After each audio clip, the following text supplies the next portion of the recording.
It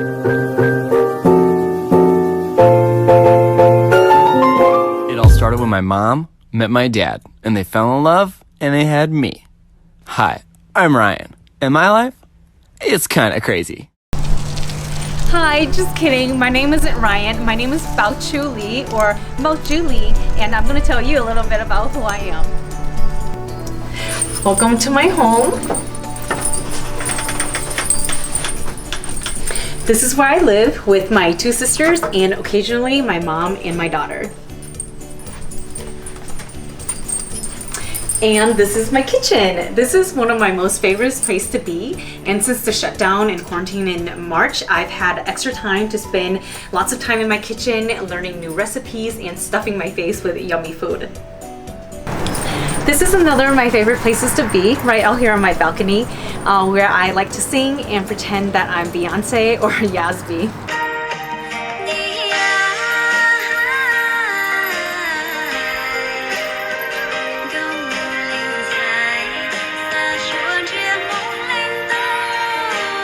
But the kitchen is my safe haven where I get to be in my thoughts and pretend that I'm a Michelin-rated chef, and I karaoke to Hmong songs with my husband Lee Gong-hyung.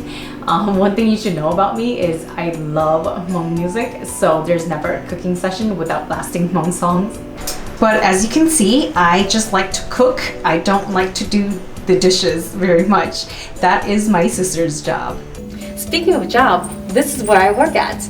I work for a nonprofit called Minnesota Voice. We do civic engagement work in communities of color, and I am the program director, so I oversee partner relationships, grant processes, and I support our civic engagement programs. So I'm about to start phone banking because with the elections coming up on Tuesday, my coworkers and I have been busy making phone calls to voters just like you to make sure that you all are registered to vote and to have a plan to go and vote. Oh, you're not registered to vote yet? No worries. In Minnesota, you can always register when you vote early at an early vote location or when you vote on election day. You can find more information in where and when to vote at www.mnvotes.org. I graduated from St. Olaf College in 2012 with a BA in psychology. And like many Hmong parents, my parents wanted me to become a doctor. But after I graduated, I got a job in community organizing. And I found that my heart and my passion lies in creating transformative structural change to advance racial, economic, and social justice. That's why I went back to school, and in 2018 I graduated with my master's in advocacy and political leadership. And I chose this program because I was looking for a place of community where I get to learn from people who look like me and who understands my experiences and also share my values. So if you're also looking for the same things in a master's program, be sure to check out the MAPL program at Metropolitan State University. I was born in Chin Kam in Unit 313, a refugee camp in Thailand on April 16, 1990.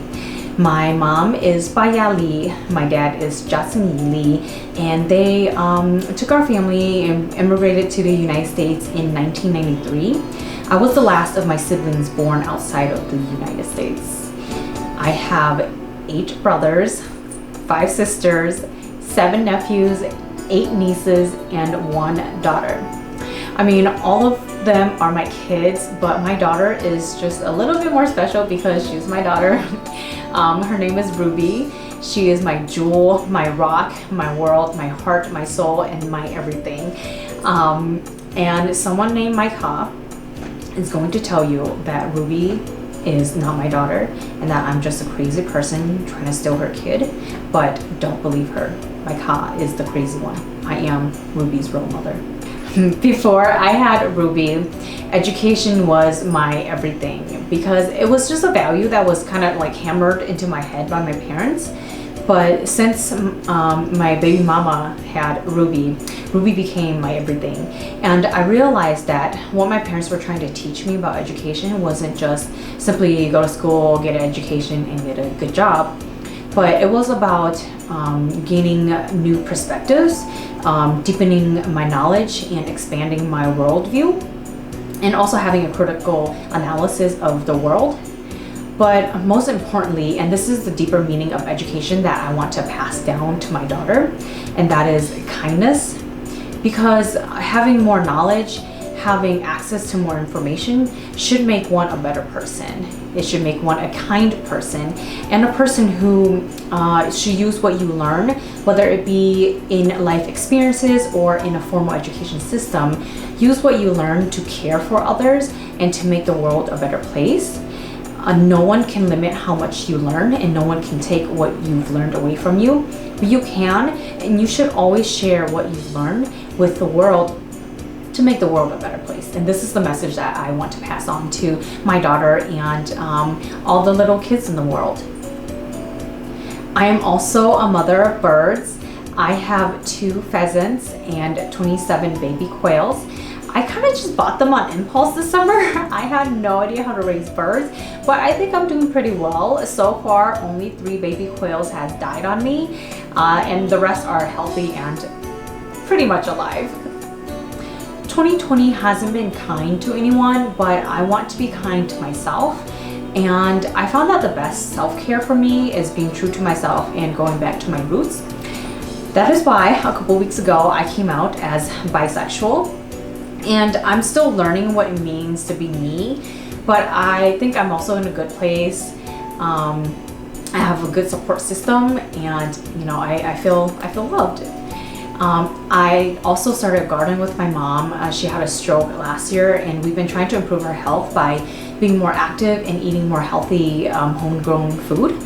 So in my journey to learn more about myself, I am spending a lot of time with my mom, learning from her.